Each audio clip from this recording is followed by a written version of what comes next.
Welcome, everyone. It is April 20th, I believe, if memory serves me correct. Yeah, we're talking about myths around remote and virtual work and teams. If you're just joining me for the first time, I'm Jennifer Britton. I'm the author of Effective Virtual Conversations, PlanDoTrack, and also the co-host of the new Remote Pathways podcast. We launched in the fall, not knowing how much work would be taking place in the remote and virtual workspace. Likewise, I had planned this call last fall, and so really excited to sort of get to this in our arena. I'm curious, what myths have been busted for you around remote work?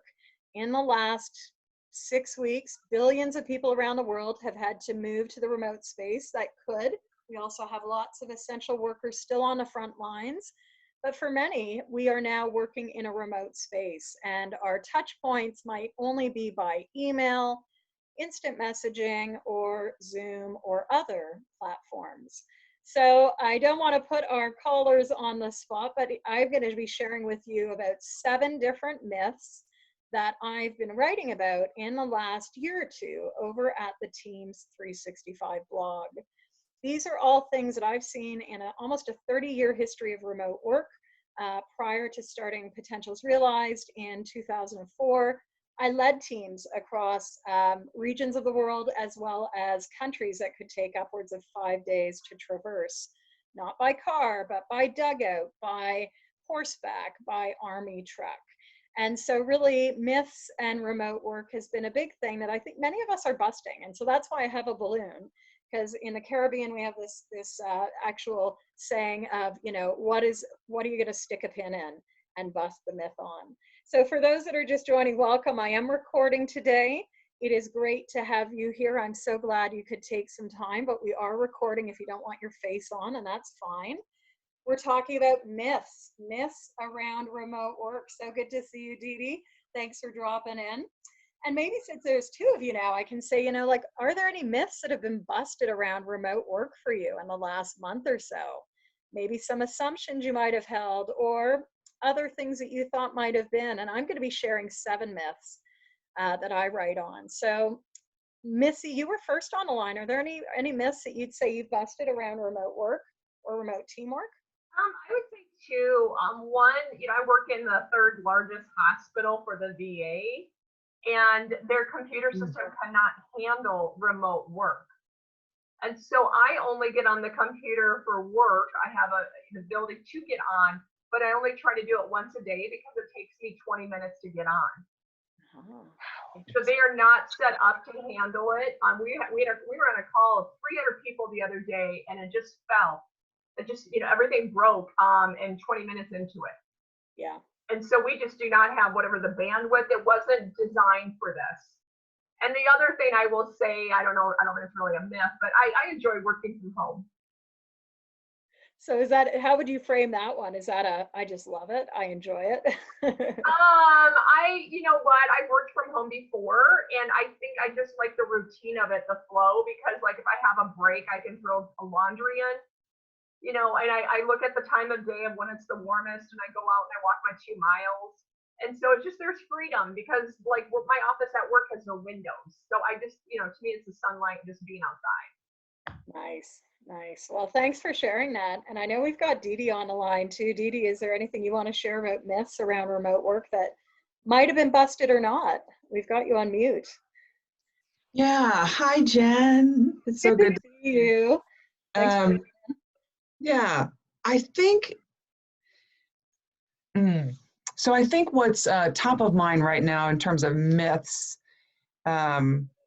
is that working from home is good for most people. And I think I'm struggling right now because I've had 2 calls before this. And then last week, a couple of calls with some clients, and it runs the gamut, right? Some folks really flourish, even if they have to be in their closet versus, at a made for workspace. Others, their world is falling apart because their kids are not staying on this routine schedule. the school curriculum is not as meshing with their work meetings.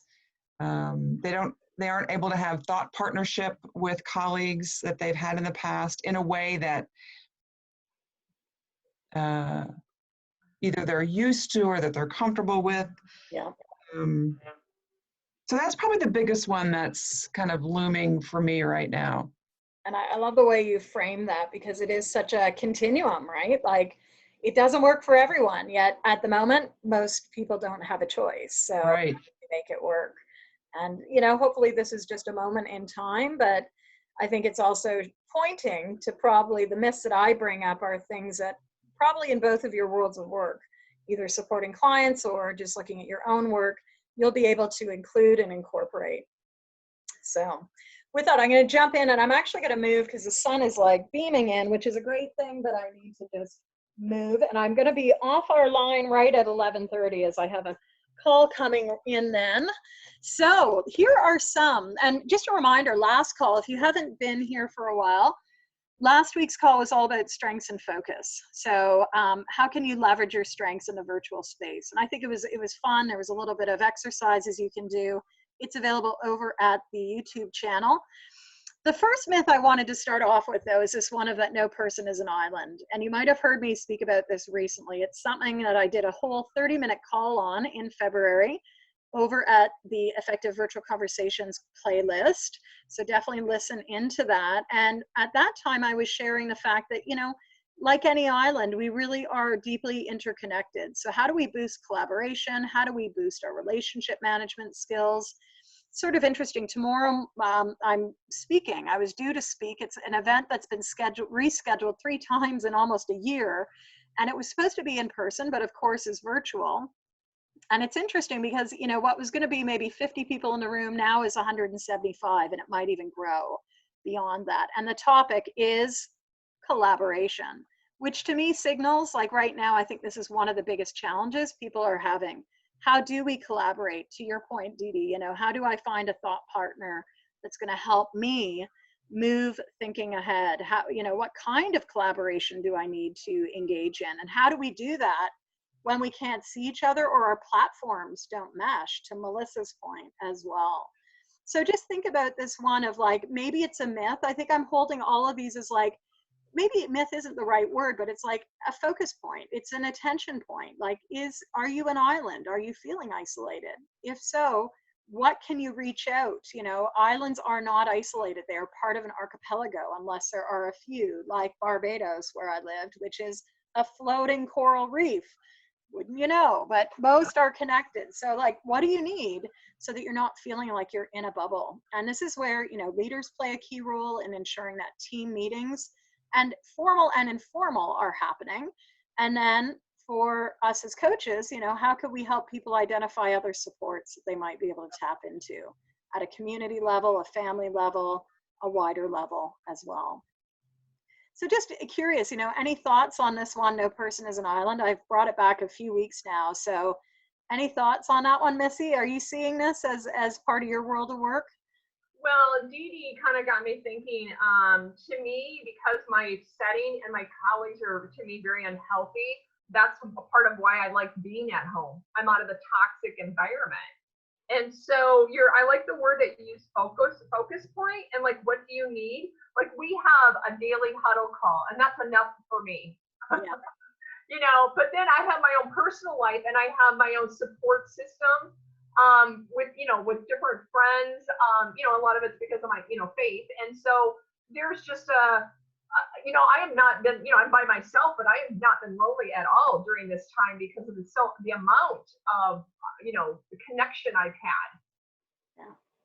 And maybe the ongoing connection, you know, I know that for many of us that have worked virtually, it's, you know, it's not business as usual, but we're used to this sort of pace. And for us in our household, it's like, you know, it's my son and I, and you know, no one else can come in. We're in isolation, so no one else can come in the door until hopefully we have some good news this week, and then are able to sort of say, oh, I can enter out into the world again.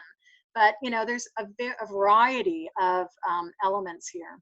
So, Dee Dee, any thoughts on no person is an island? Are you seeing this in your work or not really?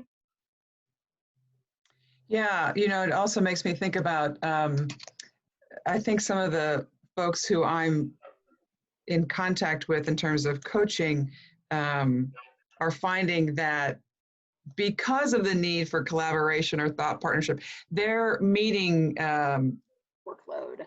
has increased significantly. So that's the other thing that they're managing, even though they are having collaboration. So it's like, be careful what you ask for, right, or wish for. And one of the books I'm sharing in my presentation tomorrow is a great book by Morton Henson called Collaboration. And he talks about the need for disciplined collaboration. We don't just collaborate when we say we need to collaborate. In fact, there's a whole range of collaboration approaches, from co-creation to just coordination. And it doesn't mean the same thing in terms of our involvement, our relationships, and our risk. But I think, Morton's book, Collaboration, simple title, is a great read at this time, because it helps people think through what are some of the fallacies of collaboration as well. So with that, moving to another one, remote with. Out of sight does not mean out of mind. What are you not paying attention to? And that's more of an inquiry. Out of sight does not mean out of mind. This is actually a blog post I did last September 11th over at the Teams 365 blog. You can read more about it. But the notion was, historically in remote work, we're out there, right? We're not part of a bigger web. So there might need to be a proactivity that we don't usually practice in the cubicle world, as well as, beyond the meetings, strategic meetings. And then what can be done in a peer way, right? Like, how do we leverage peer connection to make sure that people are feeling connected? And also, how do we maybe change our reporting also away from meetings into something that might be more written, so that there's a flow of information where people are visible, but visible in a different way. Visible not visually, but visible through their reports. And so that was a big one, right? In my former world of work, it was always about how do we use reports strategically so that we can use team time to have team conversations. And then I would always make a point, as a leader, every couple of weeks, sometimes more frequently if needed, to touch base and have a 15 to 30-minute one-on-one with each staff, even if I had a team of 30. It was really key to have that connection, and the leadership conversation is about, it's a coaching conversation. It's about, what do you need? What are you doing? What's going to help you move from A to B? Who do you need to connect in with? What resourcing do you need? That's a different conversation than the traditional leader who's, saying, this is what we need to do. And while that hat might need to be on, we're going to be bearing it all the way. So I'm going to keep moving, maybe to another one, which is I can work all around the clock. This is something we're hearing a lot about. People just finding the boundaries between work and life become very fluid. And this is where routine becomes really important, as does other practices. So I thought it might be interesting, like, what are you noticing, or what do you do to ensure that you're not working around the clock? Because you're both seasoned also as well in working in a remote space.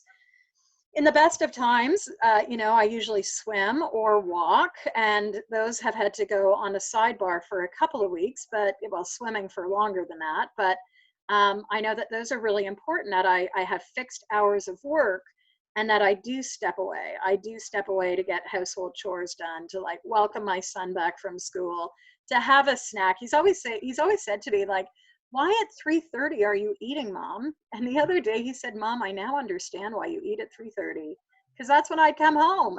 I'm like, yeah, routine. It's really key that you have some divergence, or we might wind up looking like this guy. So those are some of the strategies I use.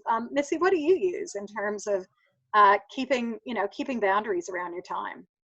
For me, just a routine and discipline. For instance, I was on a local ICF chapter call the other day, and we had a lot of people on Zoom, and a woman literally showed up in her robe. And it was actually really shocking. And so today I realized no matter what, when I worked from home, and even when I was sick, going through a lot of surgeries, I got up and I got dressed every day. Mm-hmm. I always get dressed. And then the other thing is I'm a big cook, and so there's times where like, hey, I'm gonna work and then I'm gonna cook in the afternoon, and I may go back to my work later, but there's a different type of flow right now because of this. So for me to get dressed, I always get dressed, and then just I've been doing more house projects, and I like to cook, so been looking at different recipes more. Yeah. Well, it's interesting, and I think getting up and getting dressed, really, really key to, you might not be getting up at the same time, but, are you getting ready, getting organized? How about you, Dee Dee? Anything to add on this one? Any tips that you use, leverage? I don't think so. Probably similar to what Missy talked about, certain things that I do every morning when I get up. I do find that when my routine is disrupted, like, so if my partner says, I'll take the dogs out this morning, it really throws me a little bit for a loop, like, okay. But because it is a routine and I really like being outside with the dogs. And so we've had to kind of negotiate some of those things. But so I think in terms of working around the clock, I'm not finding that much of an issue for myself. I know clients are, but yeah. So just notice, Yeah. notice. And again, people can read more of that. It goes to a blog post last September 24th, 2019, over at potentialsrealized.com. Another one, it needs to take longer, right? And I think this is where, as we transition into remote work, figure out what's going to work best, what's not going to work best, like meetings. There can be a myth in the short term, or there could be a reality in the short term that hopefully becomes a myth as we get new practices of how things can really work. And I think things like having a clear focus individually and collectively really helps us, as does making sure that we're all holding the same vision, the vision for not only the long term, but like the short term. Where do we need to get to by the end of the week? Is everyone clear on that? Because if job requirements are not clear, there's going to be a lot of spinning of wheels, and it will take longer. If our processes are not clear, where does something need to go from A to B to C to D? And how do we do that? What are the tools and platforms we have?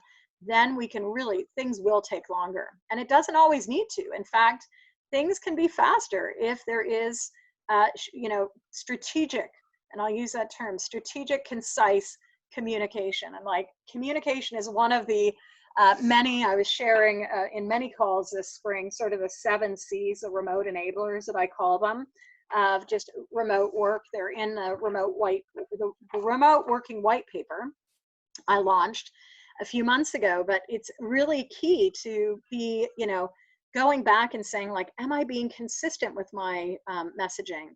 Does everyone have the same information? Are we all focusing on the most important things? Because my priority might be different than your priority. So how are we also like ensuring that, like, across a team, everyone is clear on the team's top 3 priorities, and that are getting filtered in to everything that needs to happen. Like all teams, like, are the roles clear as well? So a little bit on this, I'm not going to leave us time, but because I think the next one is like, remote does not equal disconnected. This is a really big one for people to know, that even if you might feel that you're in your own space, like, this is where, thank goodness, at this moment in time, we have all the social communities that exist. Every day for the last 15 days, I've been part of a 1 p.m. call. I don't always get there live, but it's been so important to sort of like also mark my own sort of transition through this whole phase as well. So think about where you want to connect into. I've made a point also regularly, not daily, but regularly, to reach out to old friends just to say, hey, how are you doing? It's stuff that I normally don't do, but people that I think about often that I never have time to call or even message. So I've just made a practice of getting into that, just because we're all in this together. Like, some people are still able to move around and having to move around, which is not always a good thing. Some of us have to stay in place. And so, what's important for you in terms of your need for socialization as well. Any comments on this one? I really like this one. Remote does not mean disconnected. That's just my personal preference. All right. So a final one I think is this is really a myth. They'll understand. They will understand. That's a big assumption that we're making. So again, what needs further clarity in all of our work and all of our communications? What needs further clarification?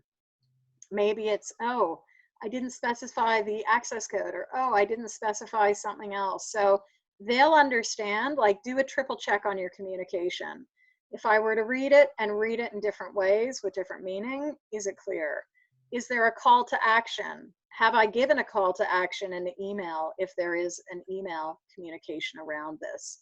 So these are all little things, right? And they're things that you're probably thinking about, but I wanted to just raise them to the surface because in the speed of everything, we're not thinking about all these things each and every day.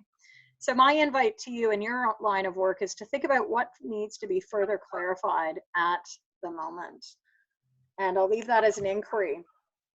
We talk boundaries, you know, to the point earlier of working around the clock. You know, boundaries are important. And you'll want to think maybe even on a weekly basis, like if things are changing, what boundaries need to be activated? I know for my son, like every week he does wake up to a curriculum. Today there was no curriculum ready at the, you know, at the start of the day. And so I came out of one of my last calls, looked at his room, there he is on his phone on his bed. And I said, hey, what's going on? He's like, well, there was nothing there. I said, well, it's only, you know, like 10:30. Why don't you check now? And of course it was just late. It was running late, but you know, boundaries, I am not just a business owner. It's like, I have a mom role as well and other roles that I play. So think about how we use boundaries to create space for what's important.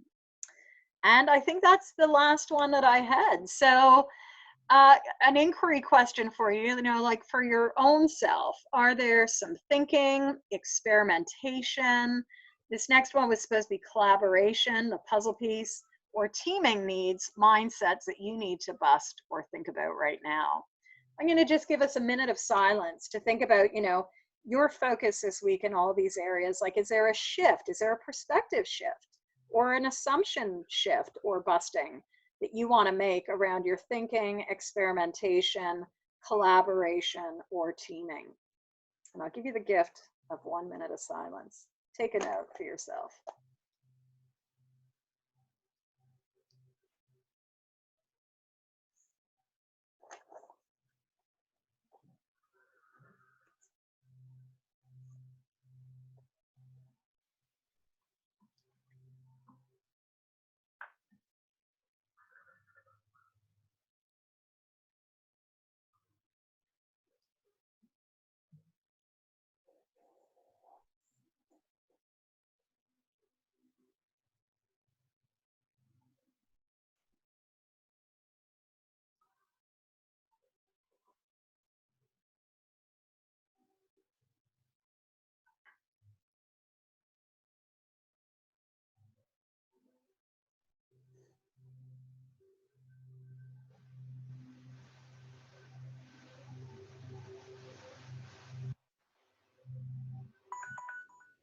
All right. A minute always goes by fast, but I always like it.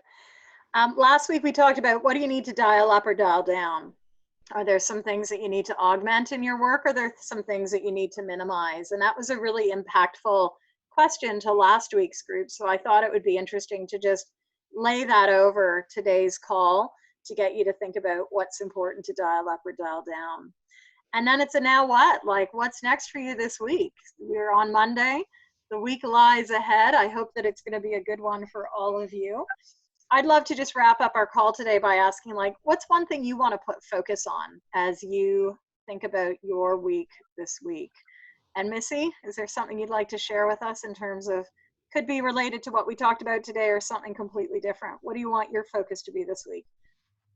Well, I already wrote about last week what I want to do. Yeah, I want to clean my emails, and then I'm going to learn the system of Zoom.